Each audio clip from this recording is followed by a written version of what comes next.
Vamos? Recording is on. Então vamos lá começar novamente a gravação, a segunda parte aqui, né? Não sei se vocês ouviram falar, mas a gente está passando pela crise do Dendê. Não sei se vocês ouviram falar, até passou uma reportagem, se não me engano, até no Fantástico.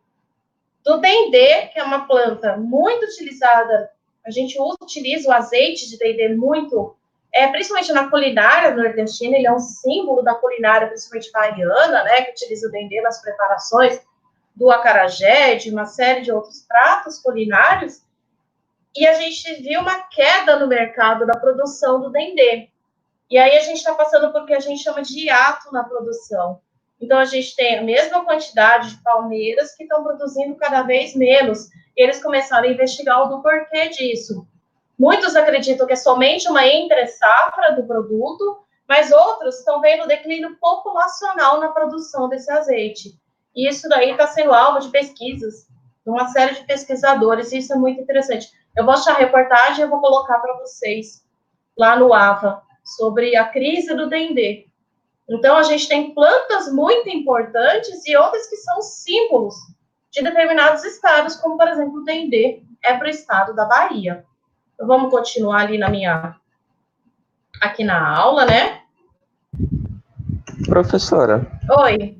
Aí no mapa está mostrando que a maioria da parte é essa parte baixa, né, do planeta. Que a gente chama de tropical. São plantas tropicais. Isso. Ah, tá. É por isso que se deve só mais ou menos estar localizado mais e não ter a presença delas em cima, muito? Isso. A gente quase não tem representantes de clima temperado. São plantas de clima tropical. São climas mais quentes. Então, aqui a gente encontra os principais representantes. Não sei se vocês sabem da história do coco. O coco é uma planta que todo mundo vê pelo nosso litoral brasileiro, né? Mas ela não é uma planta nativa do Brasil. O coco normal que a gente consome, ele é uma planta africana. E aí acredita-se, né? A gente tem as teorias, né, de como o coco surgiu aqui nas Américas. É uma planta muito importante em todo o litoral aqui africano. E que eles acreditam, a gente tem duas teorias, né? Uma mais antiga, que remete à vinda do coco quando os continentes ainda eram um pouco mais próximos. Então, o coco é um fruto que tem uma quantidade de ar muito grande dentro dele. Então, se a gente colocar o coco numa água, vocês vão ver que o coco boia. E que ele caía no mar e o mar vinha trazendo e chegou aqui na América. Clima muito parecido da África e da América, do litoral americano, do litoral africano. Ele germinou nossas praias e colonizou o ambiente por serem ambientes muito próximos. Essa é a teoria mais antiga, né, da vinda do coco, né? Mas a gente tem também um outro tipo de transporte desse coco que definitivamente conquistou toda a nossa costa. Então, quando a gente tinha as navegações, né, principalmente no transporte de escravos da África aqui para as Américas, a gente sabe que os navios negreiros, de modo geral, o principal problema de você fazer uma viagem dessa é sempre água, e eles traziam coco dentro dos porões dos navios. E aí, esses cocos, conforme eles iam sendo consumidos pela tripulação, né? E aí eles iam jogando no mar, e aí o coco veio para cá, muitas vezes o navio afundava, o coco ficava à deriva e assim por diante. Então, a gente tem esses tipos de histórias do coco, de como o coco chegou no Brasil. Então, essa daqui é a planta do Dendê, que é Laeis, o gênero. Então, a gente amassa ali os frutos do Dendê, e é desse fruto que a gente tira o óleo.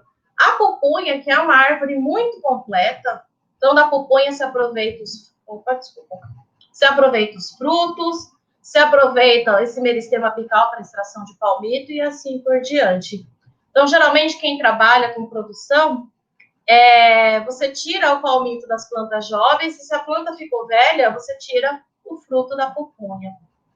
A gente tem essa divisão. E um videozinho curto aqui sobre o Dendê. Agro, a indústria é a riqueza do Brasil. Dendê é agro. O Dendê veio da África com os escravos. Hoje, as plantações na Amazônia trazem progresso e estão em equilíbrio com o meio ambiente. Mais de 1.000 agricultores familiares cultivam essa palmeira. O Dendê produz por hectare 4 vezes mais óleo que a soja. Dos cocos maduros, sai o azeite que vai na moqueca, no vatapá, no acarajé. Depois de refinado, o azeite vira óleo de palma, o óleo vegetal mais consumido no mundo. Ele é usado nos cosméticos, no sabonete, está na margarina, no chocolate, no biscoito, no pão, no sorvete e até na casquinha. Em 2015, a plantação e a indústria faturaram 1 bilhão e 250 milhões de reais. Dendê é agro. Agro é tech, agro é pop, agro é tudo. Tá na Globo. Então, o Dendê, a gente ainda tem um outro produto que depois de passar pelo tratamento, que é o óleo de palma. O óleo de palma, tem uma curiosidade, leia o rótulo de qualquer cosmético que vocês tiverem. Cremes, hidratantes de um modo geral. Vocês vão ver que tem sempre um composto chamado oil palm, que é o óleo de palma. E ele está presente numa série, principalmente produtos industrializados. Biscoito, esses biscoitos recheados, tudo que não presta, que é gostoso, sabe? Aquilo que é gostoso e não presta. Vocês vão olhar que tem óleo de palma. Então, é uma planta muito utilizada em natura, né, com o Dendê, na nossa culinária ali, regional, mas eu tenho um produto muito importante, que é o produto mais consumido, é o óleo mais consumido do mundo, porque ele está numa série de produtos diferentes, não só alimentícios, mas também cosméticos. Então, aqui, para vocês darem uma olhadinha, o que é bacana, né? A gente tem, lembra que eu falei que são plantas monóicas? Essa é a flor feminina, então esse daqui é o ovário, olha que grandão, né? Tem sépala e pétala, mas, ó, repara como elas não são atrativas. Polinização das palmeiras, de um modo geral, é pelo vento. E essas aqui são as florzinhas masculinas, essas menores. Repara que o coco, ele sempre tem muita flor, mas produz menos coco, porque a maioria das flores são masculinas ali. Produz uma quantidade absurda de pólen, para que esse pólen consiga polinizar uma outra planta e assim gerar os novos indivíduos. Mais um videozinho rápido agora sobre o coco. Agro, a indústria riqueza do Brasil. Coco é agro. O coco foi trazido pelos portugueses na época do descobrimento e se espalhou pelo litoral brasileiro. Hoje, os coqueirais empregam 600 mil pessoas e ocupam 230 mil hectares em todo o país. O faturamento do campo chega a 1 bilhão e 100 milhões de reais por ano. O coco tem muitas utilidades, como óleo, como leite, ralado. A palha está no artesanato, o coco está no sabão, nos cosméticos, enriquece os salgados e uma grande variedade de doces. A água de coco tem venda garantida na praia, na academia, no supermercado. O coco faz parte da vida do brasileiro. Coco é agro. Agro é tech, agro é pop, agro é tudo. Tá na Globo. Então, eu quero que vocês vejam a importância das palmeiras, a importância econômica que as palmeiras têm. Então, essa daqui é do palmito jussara, o terpedulis, hoje é uma planta protegida por lei. Essa é a carnaúba, que a gente tira a cera de carnaúba, que é a melhor cera do mundo. E aí a gente tem curiosidades, né? Essa daqui é uma palmeira imperial. Então, para quem nunca foi e um dia tiver a oportunidade, quando vocês forem conhecer o Jardim Botânico do Rio de Janeiro, a entrada do Jardim Botânico ela é toda ornamentada com palmeiras imperiais, que é uma palmeira que cresce muito. Então, lembra que eu falei que as monocotiledôneas são plantas geralmente herbáceas? Nesse grupo de plantas, que são as palmeiras, eu tenho crescimento secundário, sim. Ele não é dado por um câmbio, porque monocotiledônea não tem câmbio. Ele é dado de uma outra maneira, por um outro tipo de divisão. E é por isso que eu tenho plantas muito grandes, volumosas, leinosas. Então, a gente tem um outro tipo de crescimento. Por isso que não é só planta herbácea. A gente tem representantes arbóreos, por exemplo, com as palmeiras. E, assim, essas palmeiras imperiais, elas foram trazidas de Portugal, com a família real, quando ela veio para o Brasil, e plantadas ali, né? O Jardim Botânico do Rio de Janeiro era a casa do imperador aqui no Brasil. Há um tempo atrás, todas aquelas ali, todas as palmeiras imperiais que estão ali, elas são descendentes dessas palmeiras que vieram lá de Portugal. Acho que faz o quê? Uns 5, 6 anos, o último resquício morreu, caiu um raio nela e ela caiu. Mas as outras são todas filhas dessas palmeiras. Essa é uma planta que a gente chama de ráfia, muito utilizada para decoração, tira a fibra para fazer mobiliário, os coqueiros, os ciagros e assim por diante.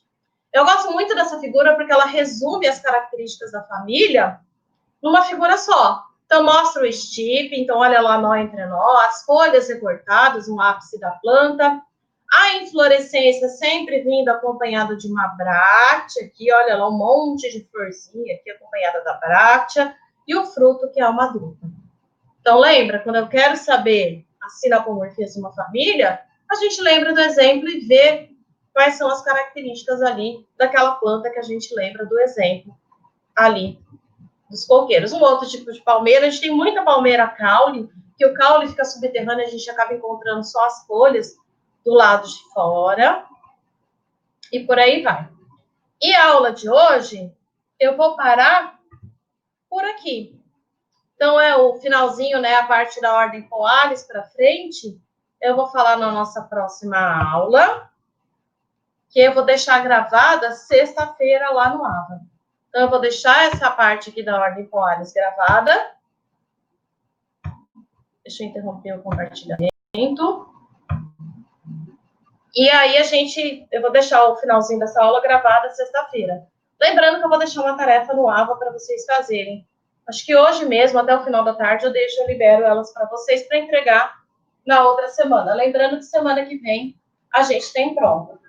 Certo, pessoal? Alguma dúvida? Dúvidas?